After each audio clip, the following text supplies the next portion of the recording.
Fala pessoal, aqui é o Pota do canal Obra Nerd e dessa vez eu vou fazer a resenha para vocês de uma obra simplesmente espetacular, que é 1984, uma adaptação, né, feita por Fido Nest do clássico de George Orwell. Vem comigo que eu vou contar tudo sobre essa adaptação fantástica aqui.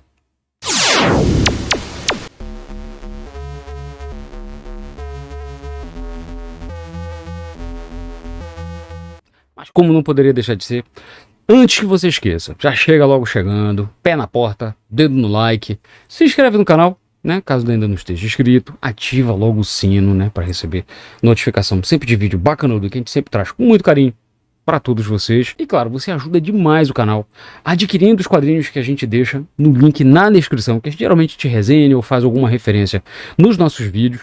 A gente sempre tem esse cuidado de trazer um preço bem bacana, fazer uma pesquisa bem legal. E através dos links que a gente deixa na loja da Amazon, vocês ajudam demais o canal. Ajuda demais também, sabe como? Compartilhando esse vídeo com seus amigos, se vocês quiserem também, tá? E obviamente, né, pessoal, antes de a gente começar a falar da adaptação, não tem como a gente falar um pouquinho da obra e do seu autor.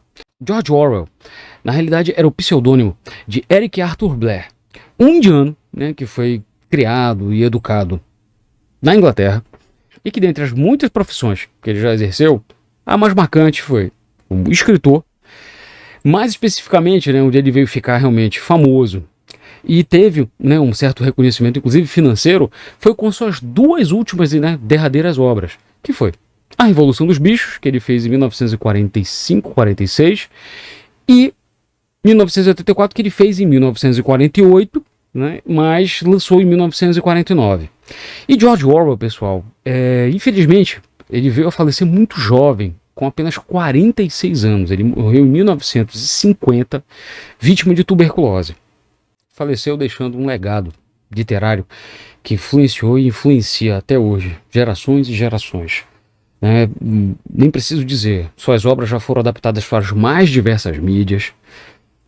Só em 1984 já teve 2 adaptações para o cinema, já foi adaptada para o teatro, já foi homenageada em disco de David Bowie, e agora, pela primeira vez, ela foi adaptada em quadrinhos, por ninguém mais, ninguém menos que Fido Nest. Brasileiro, paulista, com mais de 30 anos de carreira já, né? E as suas ilustrações, elas ilustram hoje jornais como Folha de São Paulo, New Yorker. E também ele já fez uma outra adaptação literária da obra Os Lusíadas, em 2006. E mais recente agora, ele fez a obra Máquina de Goldberg, também pela editora Companhia das Letras, né, pelo selo Quadrinhos na Companhia. E essa obra, pessoal, ela foi lançada em 2020, tá, pela Companhia das Letras, mas ela foi adaptada, né, foi traduzida, né, para o inglês pela editora Mariner Books. E é justamente essa versão que está concorrendo ao Eisner com melhor adaptação. Mas a melhor forma, né, com certeza, né, de falar sobre essa obra é abrindo ela, né? Então vamos lá? Essa obra, meus amigos, que está sendo trazida aqui pra gente pela Companhia das Letras, é um quadrinho no formato 27x20, tá? Capa cartão, com orelhas, verniz aplicado, como vocês podem ver aqui. Tá? Deixa eu tentar jogar aqui a luz em cima para vocês verem bem. Tá? Lindo, lindo, lindo de se viver. Essa edição aqui, pessoal, ela tem 224 páginas coloridas, tá? Ilustradas, como eu falei para vocês, adaptado e ilustrado por Fido Nest. Essa edição, eu adquiri ela, eu rematei ela numa pré-venda especial na época, né, que ela foi lançada em 2020. E essa edição, ela vem com uma série de extras, né, pré-venda, com brindes, como imã de geladeira. Ela veio com um cartão postal bacanudíssimo, vários cards, e também veio com um pôster A4. Como eu falei para vocês, essa edição aqui, ela veio autografada, olha, pelo próprio artista Fido Nest. Autógrafo lindo, veio com uma ilustração. Como eu falei para vocês, ela tem orelhas.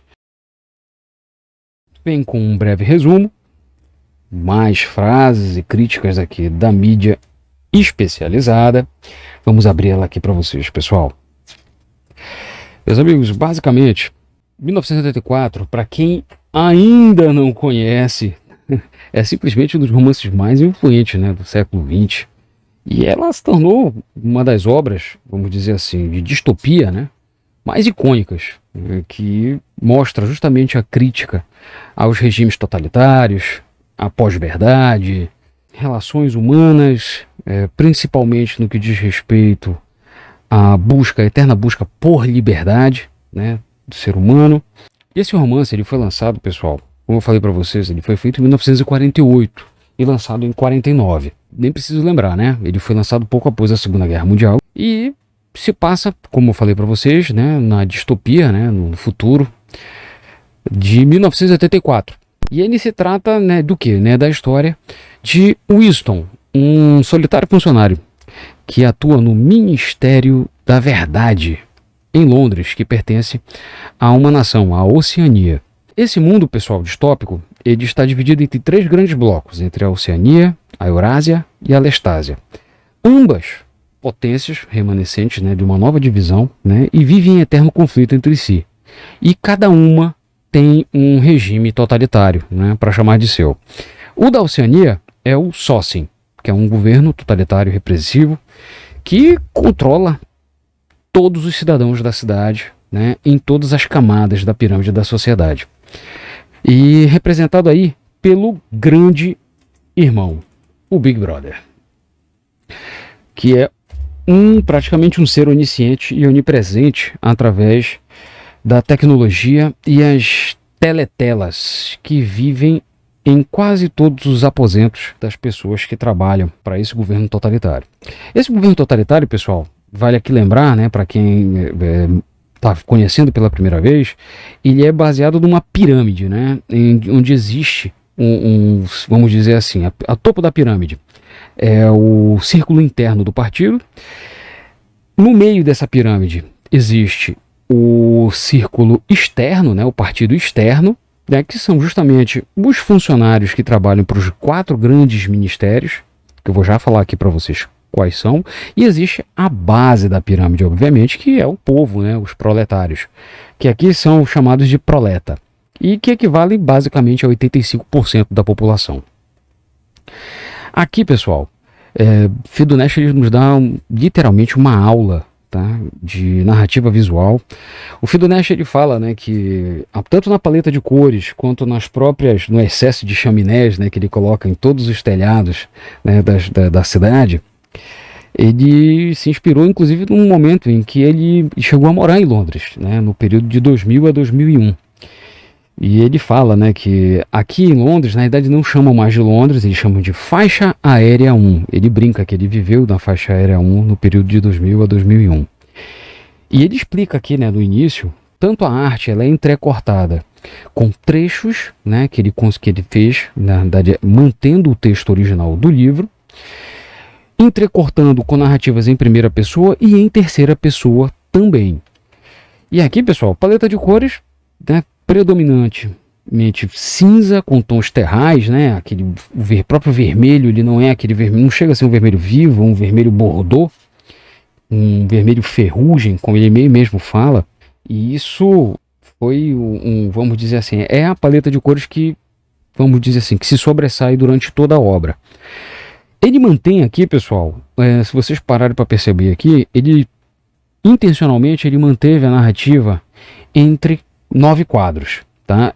Eventualmente ele quebra um pouquinho esse paradigma, mas ele mantém a simetria, com a intenção justamente de manter a simetria desse regime totalitário com que ele mantém todos os cidadãos literalmente engaiolados, né, presos, e também ele tentou manter assim um tom, vamos dizer assim, praticamente de melancolia mesmo, né, praticamente depressivo. Esse governo totalitário, pessoal, como eu falei para vocês, esse círculo interno, esse partido que toma conta do topo da pirâmide, o Winston, ele trabalha, como eu falei para vocês, no meio dela, no partido externo. E ele trabalha no Ministério da Verdade, que é responsável justamente por notícias, entretenimento e, obviamente, né, falsificar tudo isso. E com ele tem mais 3 ministérios. É o Ministério da Paz, que literalmente é responsável pela guerra. o Ministério do Amor, né, no qual cabe justamente causar dor em todo mundo, o Ministério da Pujança, né, responsável justamente por fazer o inverso, minar, né, a todo momento as questões econômicas da cidade, ou seja, qualquer semelhança com a nossa realidade é uma triste e infeliz coincidência. E também pregar, pessoal, uma nova linguagem, ou como eles bem batizam, a nova fala. A nova fala justamente é o idioma oficial da Oceania, e que isso aí vai ser também explorado mais lá adiante. E aqui, pessoal, o Winston, ele detesta o governo, detesta o seu trabalho também. Mas, porém, ele continua, né, tendo a vida de pacato cidadão dele. E ele vive justamente pressionado a aceitar todo o sistema vigente, assim como todas as pessoas que moram, né, em faixa aérea 1. E essa insatisfação, pessoal, aos poucos, ela vai nos sendo apresentada através de pequenos, vamos dizer assim, pequenos delitos, né? Um dos primeiros que o Winston faz é justamente adquirir, vejam só, o primeiro delito é adquirir um diário, né, com folhas em branco, onde ele arranja um cantinho, né, dentro do apartamento dele, escondido longe da teletela, que é um dos poucos lugares dentro do apartamento dele, em que essa teletela, pessoal, são televisões, né, que tem câmeras e escutas por todo o apartamento. E ela, obviamente, monitora todos os cidadãos de faixa aérea 1. E ele arranjou justamente um cantinho, onde existe um outro cômodo, e ele começa a anotar as suas memórias, né, com um diário mesmo. E aqui, pessoal, é que começa, vamos dizer assim, através justamente dessas narrativas, desse cotidiano diário do Winston, é que ele mostra um pouco do cotidiano dele dentro desse Ministério da Verdade, onde mostra que ele, na verdade, justamente faz o contrário, né?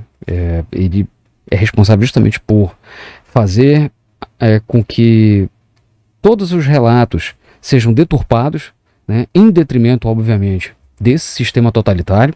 E aqui é onde ele conhece e se apaixona pela jovem Júlia, que secretamente detesta o governo e juntos vão se revoltar contra o partido, aderindo ao movimento revolucionário autodenominado de A Confraria, liderado por um líder chamado de Emanuel Goldstein. A arte aqui, pessoal, feita pelo Fidonash, ele nos explica em alguns relatos, em algumas entrevistas, que o processo dele de criação, o processo artístico dele, ele começa tradicionalmente, né, a lápis, num papel A3, onde ele faz a arte final com pincel, com nanquim, que é daqui que vem justamente esses traços expressivos, grossos, que é a marca registrada, né, é o estilo próprio do Fidonash. Quem conhece um pouquinho do trabalho dele, tanto nos Lusíadas quanto na máquina de Goldstein, vai identificar, é inconfundível. E ele passa o nanquim, aí depois ele escaneia toda a sua arte e depois ele faz a colorização por computador. Um detalhe aqui, pessoal, se vocês estão percebendo aqui, todo esse letreiramento, as onomatopeias, os slogans, foram todos feitos à mão. A própria letra utilizada foi uma fonte que foi criada com base justamente na própria letra do Fidonash, que foi utilizada inclusive dentro de toda a arte, né, justamente para tentar manter essa fidelidade, né, esse tom, vamos dizer assim, artesanal, né, dessa adaptação. E o Fidonash, pessoal, como eu falei para vocês, outra curiosidade aqui também é que o Fidonash, ele obviamente, né, ele só veio conhecer a obra curiosamente no ano em que ela, né, em teoria, relata, né, nesse futuro distópico. Ele só veio ler ela em 1984. E até lá, pessoal, ela já tinha sido adaptada inclusive para o cinema. E ele fala que, inclusive, para fazer essa adaptação, ele evitou, né, justamente para poder criar, dar a visão dele, né, justamente fazer esse equilíbrio, né, entre manter a obra original e dar, né, justamente essa visão dele, a visão do artista, né, sobre tudo aquilo que ele estava lendo, aquilo que impactou ele. Ou seja, é a visão, é a forma como ele está tentando nos recontar essa história. Ele evitou, né, ver os filmes, ver qualquer tipo de adaptação anterior. E ele releu várias vezes, obviamente, a obra, com várias anotações e tudo, mantendo justamente esse equilíbrio entre texto e arte. Evitando aí, em vários momentos, ser redundante, né? Ou seja, mostrar graficamente uma coisa que já estava escrita e dando aí também a sua visão, né, a sua interpretação sobre aquilo que ele estava vendo. E mostrando, né, através justamente dessa visão, todas as angústias e dúvidas que o Winston passa. Pessoal, nem preciso dizer, né, que a adaptação feita por Fido Nash, ela cumpre exatamente com o seu objetivo. Não é raro, né, nós nos sentirmos enclausurados também, né, presos junto com Winston nesse mundo distópico. E é uma leitura que, tal qual o livro, né, quem já foi impactado pela leitura do livro e tudo mais, a narrativa gráfica do Fido é muito crua. Ela, ao mesmo tempo que ela é bonita, ela é singela, ela é simples, ao mesmo tempo também ela é pesada. Ele te carrega junto com os textos, o texto impactante do George Orwell, ele nos impacta com imagens como essa aqui, onde mostrando toda a dualidade, a forma como essa ditadura, como esse regime totalitário, ele mexe com a cabeça de todos os cidadãos ali, principalmente impondo aí a pós-verdade, lidando com o que eles chamam de duplo pensamento. E o duplo pensamento, pessoal, essa palavra e esse sentido, o significado dela vai margear praticamente, vai permear toda a obra. E basicamente o duplo pensamento é quando o governo ele tenta botar na cabeça do cidadão que ele pode literalmente conviver com duas certezas, sendo ela uma certeza anulando automaticamente a outra. Essas duas afirmações.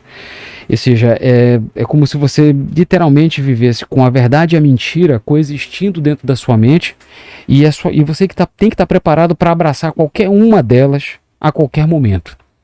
E através justamente desse significado, ou seja, dessa falta de liberdade, inclusive de pensamento, é que o Winston que vai forçar tanto Winston quanto a sua amada a lutarem, né, a se rebelarem contra esse regime. Sabiamente, Fido ele soube manter especificamente dois momentos ainda, né, totalmente em texto.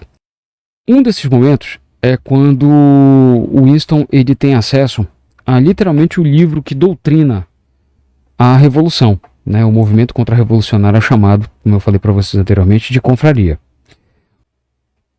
O outro é o apêndice, que é o capítulo final, né, do livro, em que eles mostram os princípios da nova fala. Que literalmente esse apêndice, pessoal, ele complementa o final da história, mas dando um outro tom. Eu estou fazendo um esforço danado aqui, pessoal, para não entregar spoiler para vocês. Eu sei que, poxa, 1984 é uma obra que muita gente já conhece, mas que com certeza vale muito a pena ela ser relida e ressignificada, né? Por que não dizer, já que em tempos tão estranhos, né, atuais, essa obra ela nunca se tornou tão relevante hoje em dia. Só para tentar lembrar vocês, pessoal, que essa obra ela foi tão importante, mas tão importante, que você consegue ver ecos dela, tá, adaptados em várias outras obras. Ela mesma já foi adaptada 2 vezes para o cinema, influenciou várias outras obras, né, vários outros grandes autores. Um deles foi Alan Moore, né? Quem lê V de Vingança vai identificar a referência na hora. Matrix, pessoal. Tem um filme chamado Equilibrium, com o Christian Bale, que foi também influenciado por essa obra. Uma série brasileira, inclusive, também, da Netflix, 3%, claramente inspirada por 1984. E que nem preciso dizer, né? Estão aqui na torcida, né, pelo Fido Nash, para ele, poxa, assim como vários outros brasileiros que estão sendo indicados aqui, né, para essa edição, né, do Eisner. Mike Deodato é um deles.